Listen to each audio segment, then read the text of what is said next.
Dans un vaste centre de conférences situé dans la banlieue de Toronto, des centaines de camping-cars sont examinés par des milliers de visiteurs. Il s'agit de la plus grande exposition de véhicules récréatifs du Canada.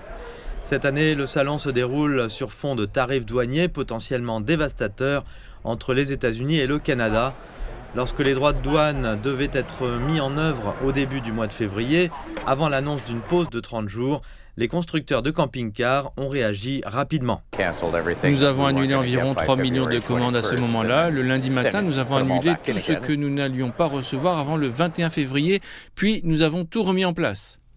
Andrew Thompson est le propriétaire de Can-Am RV. Il affirme que pour l'instant, les entreprises cherchent à contourner le problème.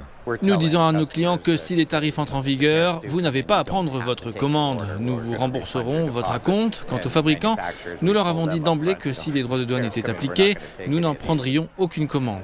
Le secteur des véhicules récréatifs est important au Canada. L'année dernière, les États-Unis ont expédié près de 30 000 unités au Canada pour une valeur au détail estimée à 1,7 milliard de dollars. Bien que l'industrie des véhicules récréatifs soit à la merci des tarifs douaniers, d'autres industries pourraient bénéficier d'un coup de pouce. Le secteur canadien du tourisme s'attend à une année exceptionnelle car de nombreux Canadiens décident de rester de ce côté-ci de la frontière ou de chercher d'autres solutions. La baisse de la valeur du dollar canadien y est pour quelque chose, tandis que d'autres invoquent des raisons plus patriotiques. Nous espérons un été très solide et nous croyons que nous aurons un très bon été. On entend beaucoup dire « je reste à la maison cet été, nous ne voyagerons pas, nous allons explorer notre pays » et ça c'est très bien. Ce point de vue se répercute sur le hall d'exposition.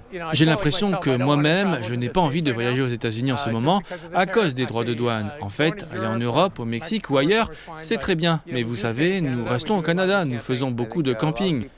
Je pense que beaucoup de gens tiennent compte du coût du dollar, de tout le reste, et rester au Canada semble beaucoup plus logique. La menace de tarifs douaniers a créé de l'incertitude dans de nombreuses industries et la plupart des gens ici sont déjà en train d'élaborer des plans de remplacement.